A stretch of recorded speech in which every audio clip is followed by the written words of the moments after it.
What's going on, guys? In today's video, I'm filming out of Peru, and obviously I have a nasty sunburn.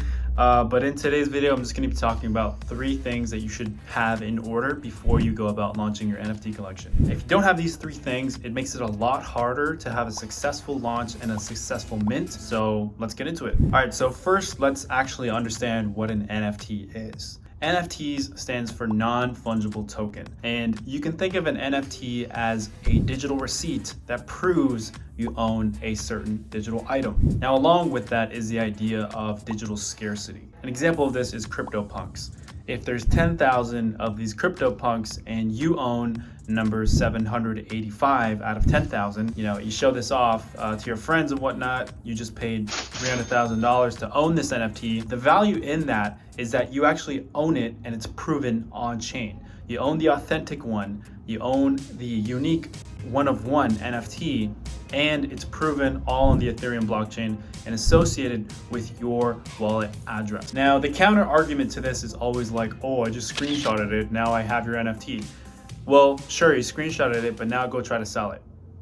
It's not the same at all because it's not proven on chain and it's not associated with the original collection of CryptoPunks. So the first thing you should have in mind is whether or not you're going to be doing a big collection of 5,000, 10,000 pieces, or if you're going to be trying to sell one-of-one NFTs in small batches. Now, there are pros and cons to both of these. It just depends on you as an artist and what your goals are. If you're looking to make a lot of money, you probably want to do a bigger collection because you're going to have a lot more NFTs to sell. But the drawback to that is you're also going to need a lot of buyers. So you're going to need a lot of volume going to that NFT collection. In the current landscape of the NFT world, everyone is coming out with a NFT collection. It's super competitive. So you really need to know what you're doing in terms of marketing and what your unique selling proposition is going to be if you're doing a collection. So there are some things to think about if you're doing a bigger collection. The other thing with that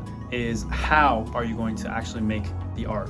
If you're doing a series of 10,000 pieces, you're gonna take a long time to draw out manually 10,000 individual characters. The way it's typically done, it's done algorithmically. The way it works is you'll start out with a base layer, so maybe it's a picture of a monkey, and then on top of that are the traits that are also drawn out. So maybe you have 20 different top traits, right? So 20 different types of hats, and then you have 50 different facial traits, so like tattoos, earrings, glasses, and then all of those get put into an algorithm. They get mixed and matched. That's how you end up with like big collections of 5,000, 10,000 pieces. So the individual traits are drawn by hand, but the outcome is not actually created by hand, if that makes sense. Bottom line is you have to define whether you're going to be doing a big collection, how you're going to make the art, how long is it going to take you, and if you're not doing that and you're doing it one by one, one-of-one art style, that can work too, but just keep in mind that it's going to take a lot longer and you are going to be marketing more so to high-end collectors, people who are willing to spend the ETH on your artwork because they like it or they see it as a good investment, and that's going to require a different marketing strategy. So just define from the beginning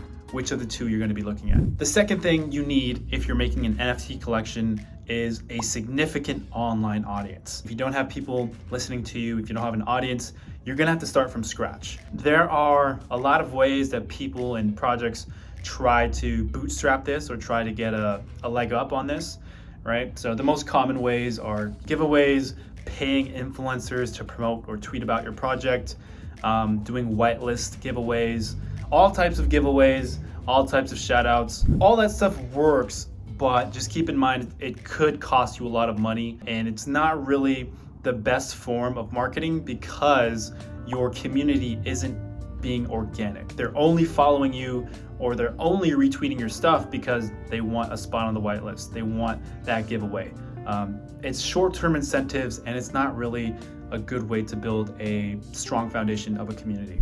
You will need to figure out how you're gonna grow an online audience, how you're gonna drive hype, how you're gonna grow a community that's authentic, and that just pull ideas from traditional marketing for that. You have to look at how brands start from scratch, how do they build a following, and it's usually just from good content, having relevant content, and having like quality stuff on your project page. What I can say from experience that helps is if you are transparent and you're like doxed. If you're not anonymous and you're a public figure and you show your face and you show people that you're a real person, it makes you a lot more trusted than someone who's starting an anonymous project and is much more likely to rug pull on their NFT collection. Bottom line is you need to have a significant online audience. Find ways of growing that yourself, or partner with different projects, partner with different influencers, do giveaways, and just find a way to grow that online audience, because that's gonna be a huge part of whether or not your collection is gonna be successful. The third thing you need to consider is making the gas fee worth it. Whenever you mint a project on Ethereum, there's a gas fee associated with paying the transaction to mint the NFT. Let's say you want to sell your NFT for 150 bucks worth of Ethereum. There's also going to be anywhere from $100 to $180 worth of gas that your buyer has to pay on top of the NFT. You really have to make sure that you have enough of a good price point that people are willing to pay that gas fee for it. You have to be willing to have a strong community that's willing to pay that gas fee for it, right? They have to believe in the project, they have to believe in you, they have to believe in your business plan or your roadmap for the project. In this landscape of today in the NFT market in 2022, a lot more people are becoming more critical about how they're investing their Ethereum. You know, NFT projects are popping up left and right, but what's really gonna make your project stand out, and why is it worth paying $150 in gas fee for some brand new project that is from this unknown person with very little social media following?